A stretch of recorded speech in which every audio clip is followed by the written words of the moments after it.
Hey everybody out in YouTube land, we're going to show you how to change out the wheel speed sensor on an '06 Chevrolet Silverado. The problem we've been having with this is that as the air truck slows down, the analog brakes think the wheels are locked up and it pulls the brakes off, and so it makes it a little hard to stop. Apparently this is a common issue with the Chevrolets, and I'm going to show you how to fix it today. First of all, we're going to test it. I'm going to show you how to test this out, this sensor. So we're going to start here with that. Okay, we're just going to use a regular digital multimeter here today. Set to the AC volts setting, and you're going to be looking for millivolts in this. So we're going to set this down here, and we're going to connect up to the wire that comes out of the wheel. You're going to look for a wire that comes out here. That's your wheel speed sensor on these. And what happens to these is they get corroded underneath that sensor. It lifts up the sensor a little bit too high from the reluctor wheel, and then the magnet on the Hall effect sensor won't pick it up. So we're going to take in these little probes we can get at Radio Shack. We're just going to tie into the sensor here, put one on one side, one on the other side. It doesn't really matter which one is which, as long as you get them both on there. Then we're going to hook up to the meter.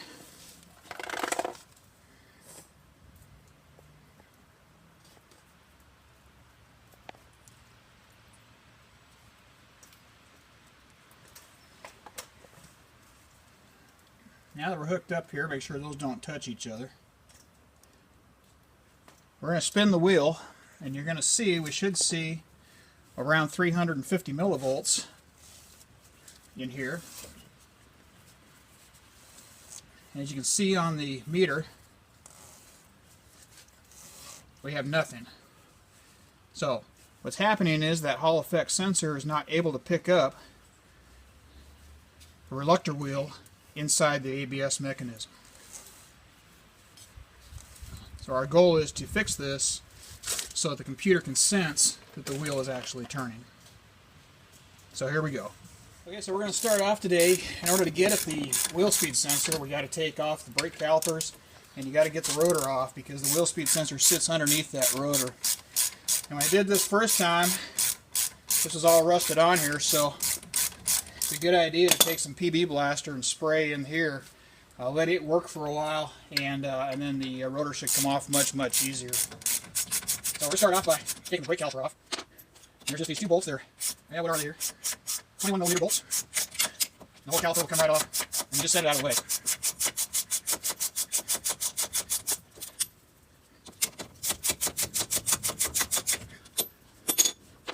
Now, so we're going to pull the caliper off here. It's a great time to replace the brakes if you need to. We're just going to set the caliper aside. Now we have a rotor. The rotor's going to come off. This one's a little bit stuck. We'll get it off though. Now, we're going to get a hammer here. We're going to tap on that a little bit. Now, this is going to make some of you cringe out there, but here we go.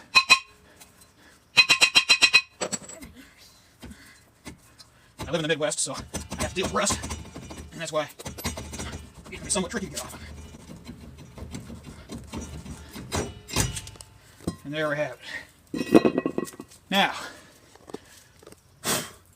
what you're looking at here, I'll have to bring this up here and catch this little black thing right here. You can see it. Right there is the wheel speed sensor. You have to get up on top so you can see this. Stand up. Right here's the wheel speed sensor. That little device right there. Now what's happening is, we'll pull this out, we'll take a look at it, and we'll diagnose it, and we'll see what's going on here. We're going to spin it one more time. We're going to take a look at the multimeter, and we're going to see if we have any voltage. As you can see, we have no voltage whatsoever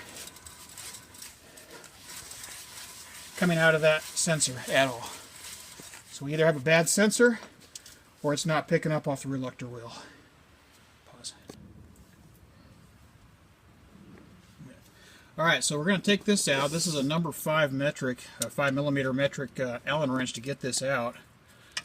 This is a new sensor because I thought I had to buy a new sensor for it last time, and I don't think the sensor was bad. I think it just was too corroded up here.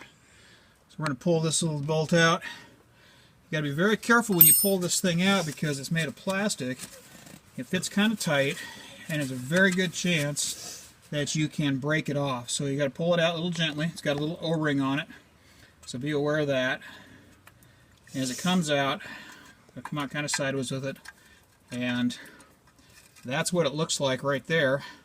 These are spacer rings which came with the new hub, and I think that's the main problem.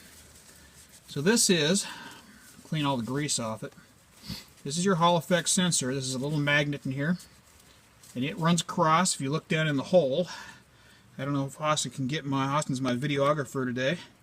If we can get down in the hole there and look straight down there, you can see the teeth on the reluctor wheel. Can you point the camera down in there, Austin? Can you see those holes in there?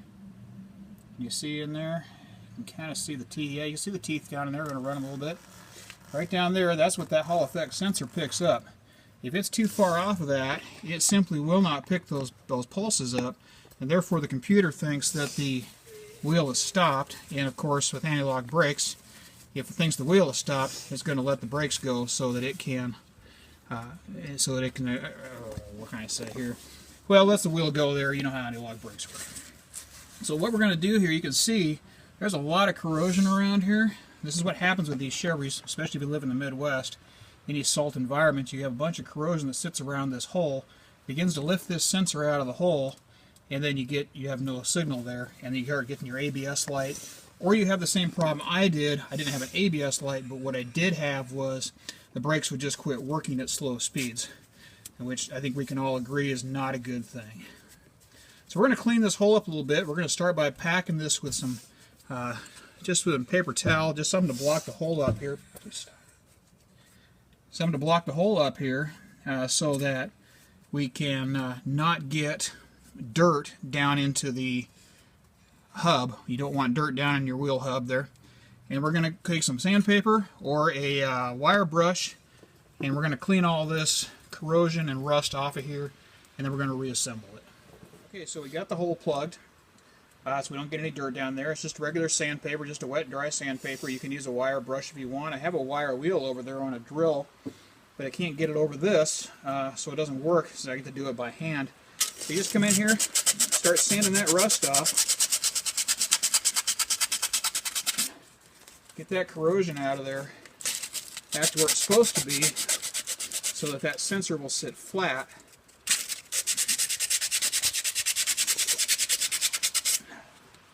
Against the hub housing.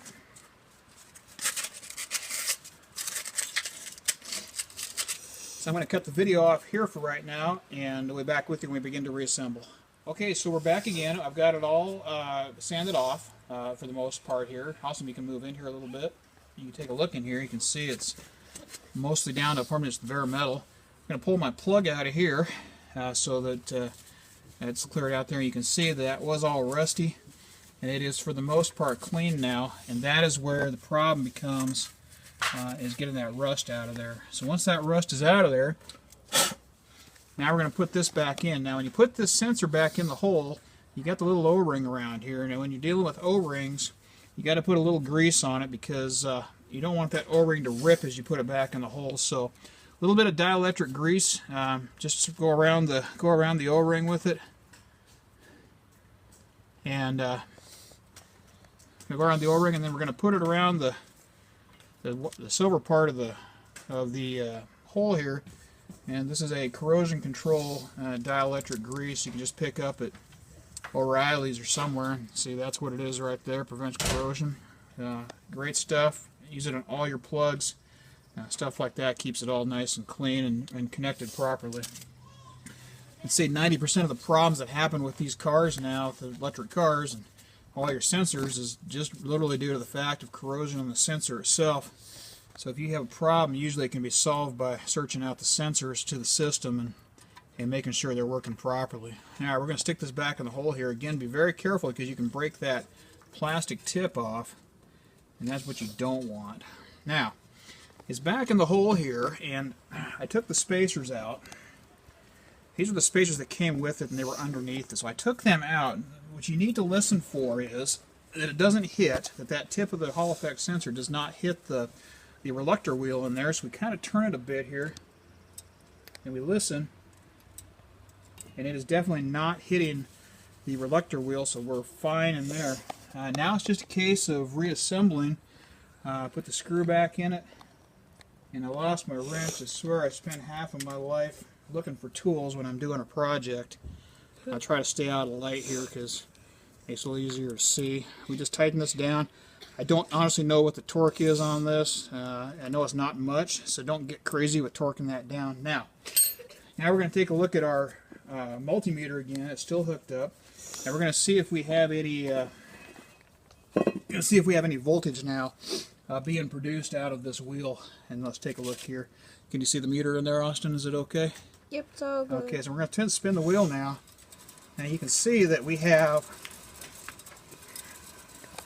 about 1.2, about 120 millivolts. It's still not as high as it should be. Oh, there we go. Got each down here. You can see we're starting to turn there. Now this meter is in volts right now, so your millivolts, of course, going to be hundredths of volts. So right now we're about 120 millivolts. Still not exactly where we want to be. About 130 there. We really want to be about 350 millivolts. So we're going to take a look at this again and see if there's something else going on. But we'll come back and we'll see if we can get this up where it's supposed to be. All right. I went through and I wiped it down again, scrubbed a little more, got a little closer into the reluctor wheel. And when you spin the wheel now, what we end up with is this. Try to do this without busting my finger like I did last time.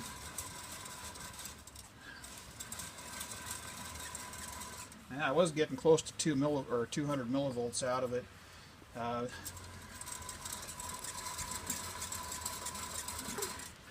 So we're coming up about 180 to 200 millivolts. I got 200 out of it earlier. It's sitting a little bit lower than the other side. There we got 200 out of it. So it is sending a pulse now. Now that's up from 0. It was not detecting anything the last time we did this. So it's a 200 millivolt increase just by taking the corrosion off, taking those spacers out, and letting us get closer to the reluctor wheel. Now it's worth mentioning that this is a diesel pickup, and on these 06s and the 05s, I think it's the 05s had a problem, they love to go through wheel bearings. And so when you buy the hub, I've already had to put a new hub on here, and the hub comes with the bearing in it. It also comes with the sensor in it. So a lot of times when these start having problems, it's because the hub the bearing is beginning to go. The hub wobbles a little bit, and it tends to give erroneous readings in your ABS system. This one, however, I've been waiting for this. It's about 60,000 miles on these bearings. Typically they don't last that long, but these ones seem to be lasting long. I was trying to wait it out, wait until I had to replace my bearing to do this, but alas, no such luck. The bearing is still operating as it's supposed to, and I guess that's a good thing. That's about the size of it there. Put it back together the same way you took it apart. Put the rotor on. We'll put that on now. Put the rotor on. Put your brake caliper on. Just a reverse of everything that you did before. And it should work for you much better. Should work fine. To be truthful with you, I don't know if there's sensors in the rear brakes. I think there are. We're going to go back and check the rear brakes and see if those put out pulses as well. And hopefully take care of this whole ABS system today. All in all, to do both front wheels with this, it's probably about an hour job. It's not too bad at all. Pretty minor skill set required. Now would be a good time to replace the brakes if you need them. You got everything apart, you might as well if you need them. But that's about it for now. I hope this helps somebody out there to get this fixed and get your ABS problems fixed. How to test the sensor. Again, you set your digital multimeter to the AC volt setting, and what you're looking for is AC pulses, alternating current. You just attach your probes one side to one side. It doesn't matter which side on your connector up there that comes out of the wheel, and it connects right up in there. You'll see it right up behind the wheel well, right up in here. We'll put the caliper back on. You can see right up in here in this area is right where it connects. Very easy to get to, very easy to find. No problems whatsoever. So that's it. Good luck with your project, and I hope it all works well. Feel free to leave any comments you like below, and I'll try to answer questions if you have questions.